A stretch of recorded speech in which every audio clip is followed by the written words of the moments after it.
C'est 40 000 sur 80 000 maximum, donc si vous avez dû faire 100 000... On n'entend plus. J'enlève le micro, on entend pas. C'est pour les photos. Sinon vous allez être coupé. Donc je répète, c'est un plaisir d'être là. Et donc le Clubhouse, pour moi, c'est fédérateur. Pourquoi? Parce que c'est là qu'on transmet... les anciens peuvent transmettre. Il y a des anciens, il y en a là, parce qu'il y en a qui m'ont mis des coups encore il n'y a pas longtemps. Ça doit être Patrice. C'est là qu'on transmet le savoir aux plus jeunes, c'est là qu'on fait vivre la convivialité, c'est là que le club se retrouve, c'est là que les moments peuvent venir faire un gâteau, partager, etc. On partage des moments sympathiques. Et il y a une anecdote que je raconte souvent et qui est totalement exacte, c'est qu'il y a un pays qui est proche de nous, c'est la Hollande, les Pays-Bas, et les Pays-Bas, quand ils construisent un complexe sportif, la première chose qu'ils font, avant toute chose, la première chose qu'ils font, c'est de faire un clubhouse. C'est le bar. C'est le bar. C'est vrai que c'est le bar, c'est vrai que les bières deviennent cool, c'est vrai que, etc. Mais c'est le bar. Et après, ils font même un restaurant, etc. Et c'est un lieu de vie. C'est un véritable lieu de vie.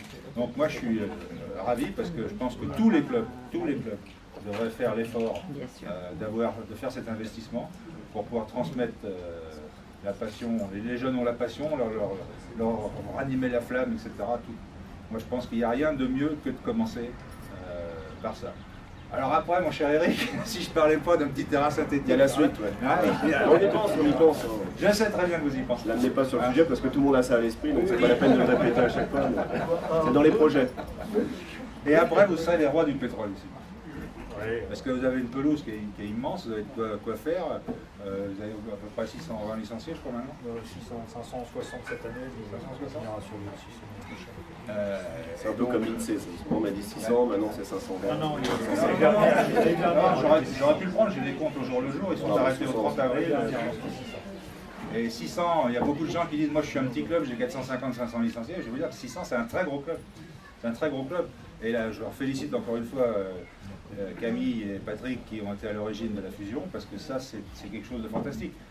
Ceux qui n'ont pas fait les fusions là, dans les 4-5 ans qui viennent, les clubs ils seront difficilement gérables, ils seront plus viables, etc. Il faut vraiment se réunir, se grouper, avoir des clubs importants comme ça, parce que derrière ça demande des éducateurs, ça demande un fonctionnement lourd, et donc il faut se regrouper. Et puisque vous parliez de l'euro, l'euro ça va forcément amener des licenciés supplémentaires. Et les licenciés supplémentaires, c'est bien bon qu'il y ait des licenciés supplémentaires. Ce qu'il faut, c'est pouvoir les conserver, c'est pouvoir fidéliser. À ce sujet, je vous donne un petit scoop. Je suis en train de réfléchir avec les membres du comité directeur au district. Il y a eu samedi dernier à Sucy-en-Brie un plateau avec des 6-9 ans. Et ce plateau, on avait loué, pour faire un essai, on avait loué des jeux, des différents jeux, etc. Et ça a tellement bien fonctionné, les gens étaient tellement contents, les gamins étaient tellement contents, qu'on envisage de voir, on va demander des devis pour qu'on achète ça au district, et qu'on puisse faire toute l'année des plateaux dans différents secteurs. Si on divise le district par exemple en 8, le Val-de-Marne en 8, qu'on puisse faire des plateaux, pas seulement le Val-de-Marne, mais aussi des clubs parisiens dans le Val-de-Marne, puisqu'on a les arrondissements 1, 2, 3, 4, 5, 12 et 13 qui nous sont rattachés. Et donc j'ai ciblé à peu près 8 secteurs, et si on arrive à faire ça, pourquoi ne pas en faire un chez vous? Vous avez tous les emplacements, vous avez tout ce qu'il faut pour le faire, et de façon à ce que nos jeunes non seulement viennent un jour jouer au football, mais qu'on soit mieux armés pour les fidéliser. Parce que quand on fidélise, il y a des jeunes qui sont très très doués, puis qui viennent une année, puis ça ne joue pas beaucoup. Les jeunes, ils se demandent une chose, s'amuser et jouer. Donc 6-9 ans, c'est le point de départ pour la fidélisation, et on va essayer de s'y atteler tous ensemble, puisque de toute façon, on ne fait rien sans vous, sans les clubs, on ne peut rien faire. Or, moi j'ai dit, il y a une excellente adhésion des clubs Val-de-Marne en général, du vôtre en particulier, et donc l'année prochaine, on sera sûrement amené à se revoir pour faire des petits rassemblements et faire plaisir à nos jeunes. Merci de m'avoir invité.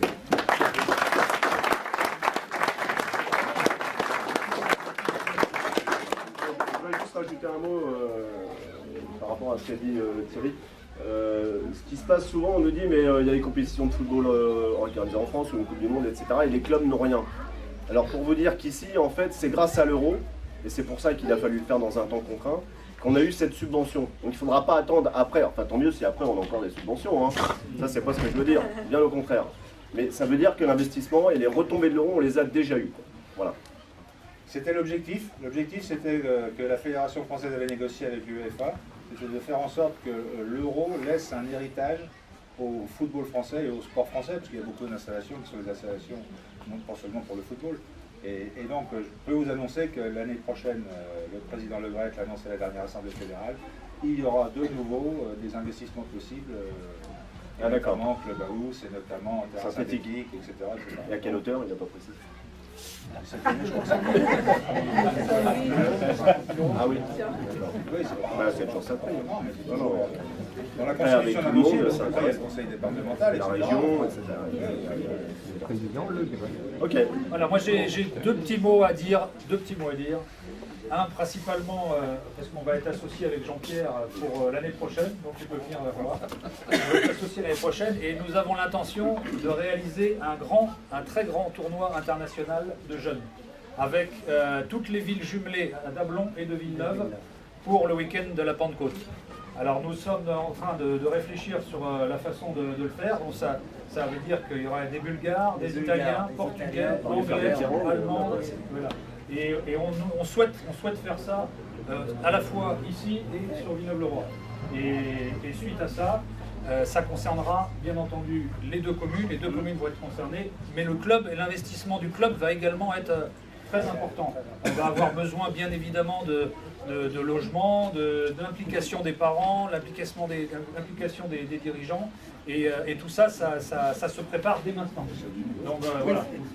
Donc ça c'est une première chose. Et une deuxième chose, on a parlé des jeunes, mais on a également besoin de nos anciens. Et je veux dire, aujourd'hui dans le club, si nous n'avons pas nos anciens, tout le fonctionnement du club est mis à mal. Parce qu'il y a une implication énorme de Patrice, de Gérard, de tous les anciens qui sont là ici au sein du club. Et vraiment, je tiens à les remercier personnellement de cette implication. Voilà.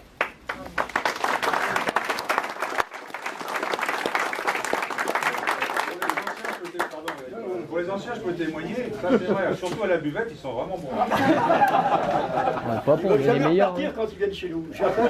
Si bien que cette année, exceptionnellement, l'amicale, donc le président en fait partie. Je ne sais pas comment ils ont fait, parce qu'ils sont venus chez nous en début d'année, ils ont laissé leur sacoche avec tout leur matériel, ils l'ont récupéré seulement là. Et leur licence. Oui, il y avait tout dedans. Bon, moi, je voudrais juste rajouter, parce qu'ils ne vont pas le dire, ils ont la pudeur de ne pas le dire, que Patrick Rouillet et Gérard Sadrin ont acheté la télévision au profit des Noirs. Ah.